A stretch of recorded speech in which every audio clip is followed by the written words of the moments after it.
your forecast first. Sponsored by Matex Heating, Cooling, and Plumbing. Well, good evening to you. We are watching the Storm Tracker Doppler radar closely. We've had a few little storms out there tonight. Closest storms up near actually Kankakee. We had some more activity earlier, but we're going to see things calming down here tonight, albeit a very muggy night out there. With temperatures in the upper 70s and near 80 degrees for the kids at the bus stop in the morning. Should be okay on the way to school, but depending upon the timing that those kids are going home, there could be some thunderstorms and a pretty good chance of severe weather. We're only about 12 hours away from a very intense line of storms set to move through and potentially bring strong, damaging straight-line winds to a widespread area. We break down the timing and those threats coming up. WCIA 3 News starts right now. Now from WCIA 3 News. One group of people was united in giving opinions about selling recreational marijuana. What divided them were their thoughts on the matter. Plus, guns were the hot topic for Congressman Rodney Davis tonight, but people say they want fewer words and more action. Eminem calls himself a rap god, so does that make this woman a sign language goddess? You're watching your local news leader. This is WCIA 3 News at 10. People made their opinions known on the potential for marijuana sales in Urbana. The city asked people to share their thoughts at council tonight. Good evening, I'm Paul Cicchini. And I'm Jessica Coons. Cities across Illinois are having this same discussion. Will they allow the sale of recreational marijuana? On one hand, the sales tax could bring in a lot of money, but some argue that should not be what drives this decision. WCIA 3's Jennifer Jensen is in our newsroom tonight. So Jennifer, how many people showed up to speak in Urbana tonight? Jessica, less than a dozen people spoke at the meeting, but there was a stark contrast between their opinions on whether or not they want marijuana to be sold in the city they live in.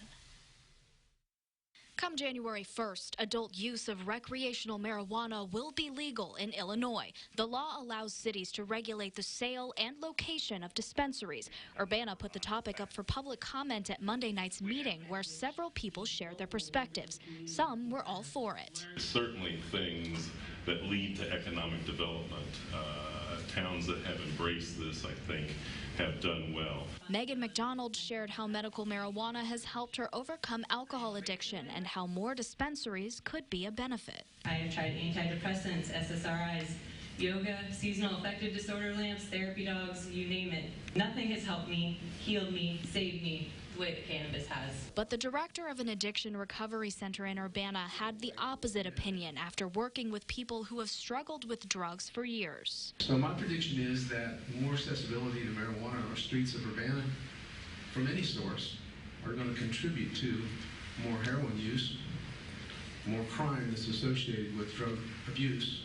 Based on the 3% sales tax, the city expects to generate $150,000 to $300,000 in revenue per year from this. It'll help avoid more cuts to the budget and city services. This wasn't an agenda item for discussion, so council did not respond to any of the comments directly. The Illinois Municipal League recommended that cities notify the State Department of Revenue sometime in September if they plan to allow the sales. The mayor says next week she'll present an ordinance to council solely on the 3% sales tax. Tentatively, that could go on the agenda for a vote at the next meeting on September 3rd. In the newsroom, I'm Jennifer Jensen, WCIA 3, your local news leader. All right, Jennifer, thank you.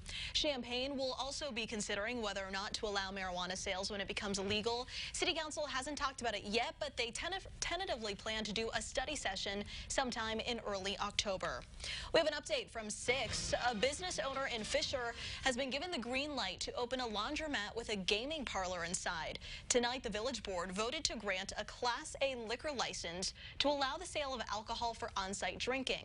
The owner of Ingalls Meat and Deli plans to build a laundromat with video gaming terminals. State law requires him to have that liquor license before he gets his gaming license. He plans to finish construction by the end of the year.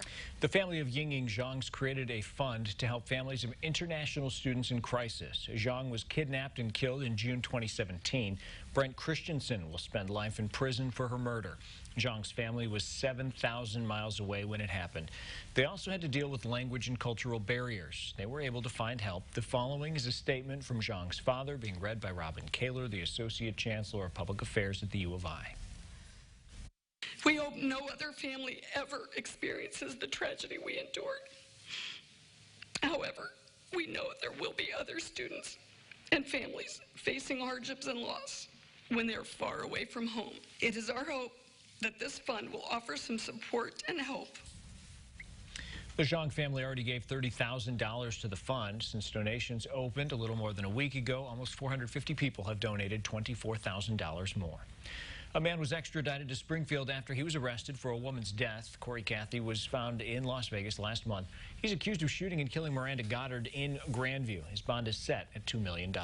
One man was taken into custody after police say he drove his car into a dentist's office in Champaign. It happened today at Hessel Park Family Dentistry on Kirby Avenue.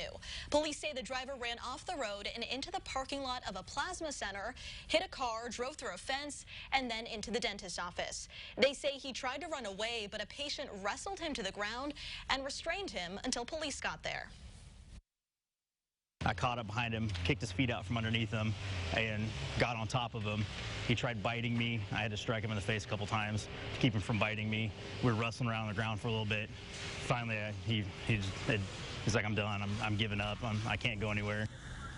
Police have not released the driver's name. He is being investigated for DUI charges. No one inside that building was hurt.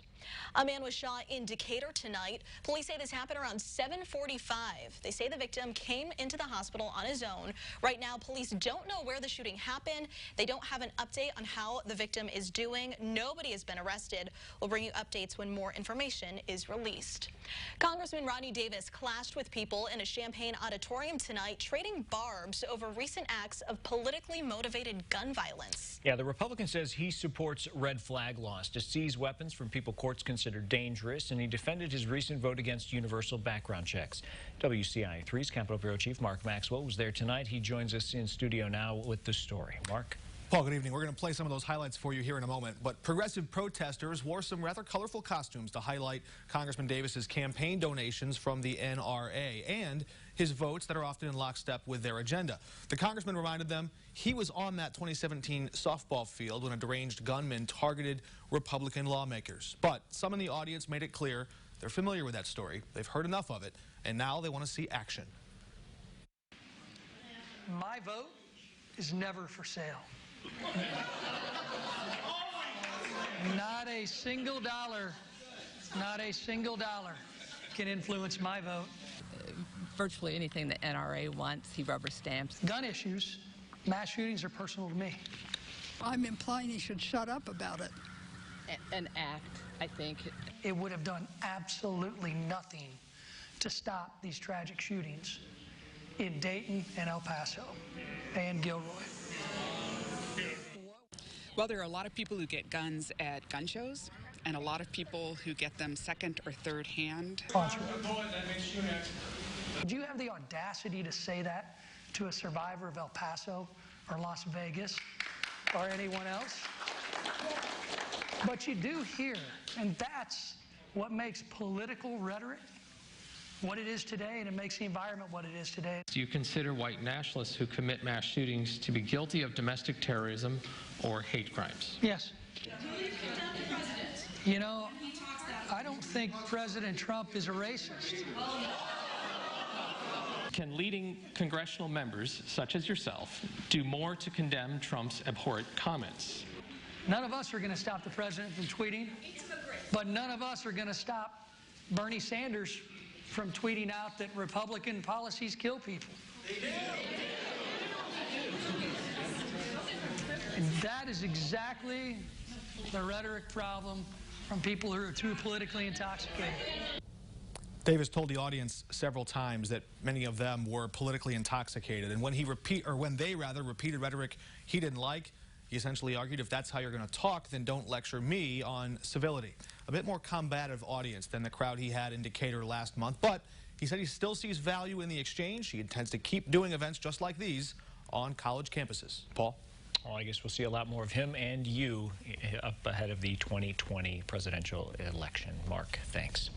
Well, hackers from another country are targeting an office in Decatur. The Macon County Circuit Clerk's website had a message that said they were hacked by Iranian hackers. It read, quote, "We are always closer to you. Your identity is known to us. Your information is for us. Take care." IT experts say the hackers are located in Bulgaria, not Iran. The Circuit Clerk says because they have firewalls, they were able to keep information secure. Our firewalls are working really well. There has not been any compromise. There's not been any breach of data given out, so it's working really well. The Circuit Clerk says the hackers tried to get into the system throughout the day. As of tonight, the website is still down. If you thought the rapper Twista could rhyme fast, you haven't seen one woman's sign language skills. We'll show you how she's going viral. Plus, some in one county aren't catching much of a break with Mother Nature after storms blew through again this weekend. And later, it's a major blow to Illinois football, who's already out for the season.